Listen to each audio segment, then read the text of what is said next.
Marvel Studios, and more specifically, some of the friendly press to really bad MCU titles, well, they keep trying to make excuses for how Agatha All Along really isn't all that bad. It's actually doing a lot better than you think it is because of X, Y, and Z. Now, look, I'm a big fan of comparing budget to performance because I think the money that you spend on something should be used as a prime measurement to actual results. How else are you going to figure how far your dollars went for the audience that you got?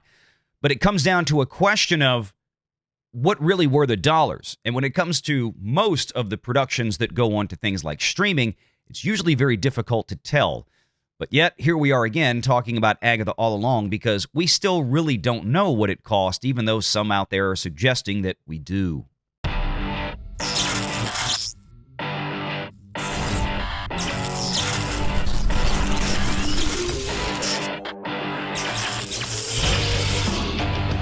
Renegade Online. And I hate talking about Agatha All Along because it's terrible.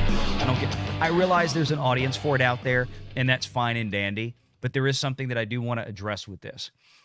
I brought this up in a story in videos last week and on the live streams, and there is some discussion, discrepancy, disagreement, what have you, about what the budget was for this show. And I showed folks before. Let me reshare the screen now that we're finished with the video. I shared an article last week. Well, it might have been Wednesday on the live show. Shared an article, and I think this is it, from Paul Tassi. So we're going to do a Forbes article. We're going to get to Caroline Reed's article here in just a bit, but I want to talk about this one from Paul Tassi. And we talked about this a few days ago. Agatha All Along is a hit thanks to its lowest ever MCU budget. Now, the issue here, as we mentioned previously, is that Tassi is on this kick trying to salvage the low performance of Disney Plus shows that he likes. And to an extent, I agree with him because, like we always talk about, the success of the show needs to be measured in terms of what the cost was versus what the viewership is. Now, the audience that Agatha All Along got is one of the worst major IP audiences, Star Wars and Marvel, on Disney Plus ever. Okay, that's just a fact. And typically up till now, we have seen repeated, consistent budgets of $150, $200, or $200+ million spends on these Disney Plus shows.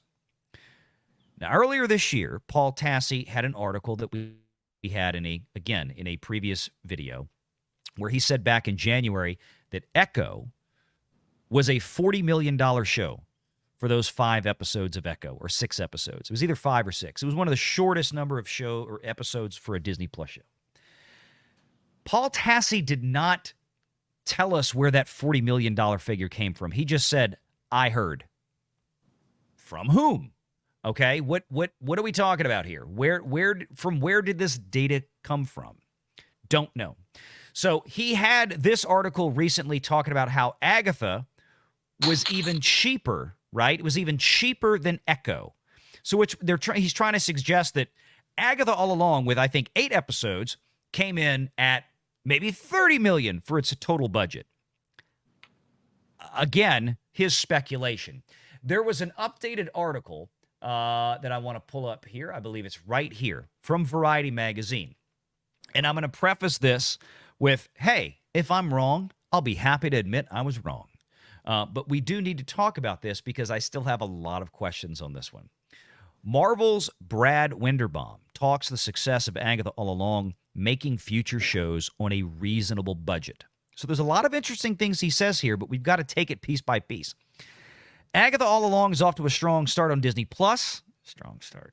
And the latest part of Marvel's plan to change its TV strategy. So it's a 9-episode show, not even 8, starring Kathryn, Hahn, Joe Locke, blah, blah, blah, blah, blah, blah, blah. So from Brad Winderbaum, who is the head of streaming, television, and animation for Marvel Studios. So this is the guy so we have a named individual here speaking in this article. Unlike the Tassi thing on Echo, we have a named individual speaking with Variety. We know who he is. We know he's in a position to have this information. So let's proceed with that. Quote, says Brad Winderbaum of Marvel. I can tell you it's our least expensive show, talking of Agatha All Along. And I think that was by design, Winderbaum said in a recent interview with Variety. We are looking to make these shows for a responsible cost. Frankly, it gives us a little bit more freedom creatively when we can bring them in at a reasonable budget. Like Agatha All Along, for example, the show has minimal CG, way less than we've ever done before for a Marvel show. It's mostly practical effects, meaning in-camera stuff. And I think you can feel it in the show. Well, I can't feel it because I'm not watching it because the show was not made for me. Now, the Variety article continues. While Winderbaum wouldn't go into hard numbers, in other words, the guy at Marvel who knows what it cost did not unveil what Agatha cost, just to say that this was the least expensive Marvel show that they have made to date. And the cheapest one I think that we know of so far is probably 100 to 120 million if memory serves. It might have been WandaVision because it was so early on, or it might not. It might have been more expensive. But we know they were at least the $100+ million range. It had previously been reported that the least expensive Marvel show was the Hawkeye spinoff Echo with a reported budget of $40 million. The problem with that is the only source for that information that I've been able to find, I think, was Paul Tassi himself, who did not mention where that $40 million came from. So there's still this assumption out there that this $40 million alleged budget on Echo for its 5 episodes is gospel, and that Agatha was even cheaper than that. So I don't know what the case here is, but either Echo was not $40 million and cost more, or Agatha All Along, we're talking about a per episode cost because Echo has about half the number of episodes as Agatha. So if they spent, let's say, for 5 episodes, even if $40 million is slightly underreported, let's say if they spent $45 million, let's say if they spent $8 million an episode for Echo, 5 episodes, right? If they spent $7 million or $7.5 million per episode for Agatha, but it's 9 episodes, we're still pushing over $60 million for that. It's still cheaper than any other Marvel show, but are we talking about cheaper in total cost? Or are we talking about cheaper per episode? See, Winderbaum did not stipulate. He just said this was the least expensive show that we've done. I just can't imagine that they churned out 9 episodes of Agatha All Along, and you're telling me that they spent less than $40 million. What Tassi said was that it was significantly less. His words. I don't buy it. I still don't buy it. I think there's a translation issue. But I saw this article today, just in case. Like I said, I'll be happy to be wrong if I turn out to be wrong. But I know there's a lot of people out there pointing their finger at this right now, saying, see. And I'm like, but he says what he says, but it doesn't say what a lot of people out there are trying to suggest that it's saying. We still don't really know what Echo cost, and we still don't really know. Well, and Echo what probably Brad's wouldn't have talking about here. Yeah. Ton of CGI either, right? I didn't watch the stupid show, but I mean, it's Echo mostly a really street level $80 million. And I don't know if and that's what I'm saying is they're trying to say that, well, wow, Agatha was like a $20 to $30 million show based solely off of the fact of what was previously reported 9 months ago by Paul Tassi and Forbes, that he didn't even say where that number came from or what it was. And especially after we've seen so many recent publications like this, and I'm sorry, like Variety, like Forbes, not Caroline Reed, but other places out there, and Hollywood Reporter and some of these others that have talked about the budgets of Disney shows and movies, and they have been so freaking wrong. They have been dead wrong beyond any recognition. So that's what I'm saying. I'm not diving into this and going, oh, yeah, Agatha only cost $25-30 million because reasons. I don't buy it. I don't know. What do you think, Tom? I mean, you I'm still trying to grasp how it's still some sort of victory, even if who gives a shit if it costs $2 million? Well, I mean, if they made a show, if Agatha All Along cost $50 million for 9 Right. episodes, and so far, Yeah. I guess my understanding is all these episodes are about 45 minutes. They're longer than The Acolyte, and there are more episodes than The Acolyte. I don't know if they're going to Right. continue that way. But the point is that you could say, well, look, if you got 9 million views in the first week, even though the audience probably tanked after that, then it ain't so bad. But if you still spent Fair. 100 plus on this kind of show, and other shows out there that might have spent 100 million, like I think the Penguin might have been closer to that, if not for anything else, then every episode of the Penguin is, I think, it's like 45 minutes to an hour, and I don't know if there's more of them or not, but I don't even think they spent that much on the Penguin. I haven't looked into it, but the Penguin is smoking Agatha All Along, like badly smoking this show in the ratings. Tulsa King, which you and I both love, Tulsa King is smoking Agatha All Along. We know that didn't cost 100 plus No, million. Stallone's probably the most expensive part of the show. And I mean, look, Agatha probably could have been made on a reasonable budget. Most of the sets are practical sets. They're houses. They're wherever, right. or even if it's shot on a soundstage, whatever. You're saving the money on the other problems, practicality of it all. You're not, you don't have a bunch of makeups like Penguin has a makeup, that they have to do for Colin Farrell and whatnot. So what? The show is probably cheaper, but at the end of the day, what are you gaining and what are you losing? Yeah. Right. At this point, Marvel's a joke, and Agatha All Along is just another in a long line of, basically we told you so. And, put a chick in it, make her gay. I mean, yeah. I mean, I like I said, I saw this. This came out over the weekend, and we just talked about this. So I wanted to add, I wanted to comment on it. I didn't just want to let it slide and go, oh, well, Valiant, something came out, and you just ignored it. Because I get that all the time. Valiant, you need to do a video on it, and we usually do. We either talk about that kind of stuff here on the live shows or a separate video. It's always out there somewhere, generally speaking. But with this, I saw this, and I'm like, people are telling me about it. I'm like, but he doesn't give a figure. He doesn't say anything here. He just says, this is the least expensive show that we've done for Marvel to date. But we don't really know what the other show. We know what some of them were. Does that include S.H.I.E.L.D.? Does that include...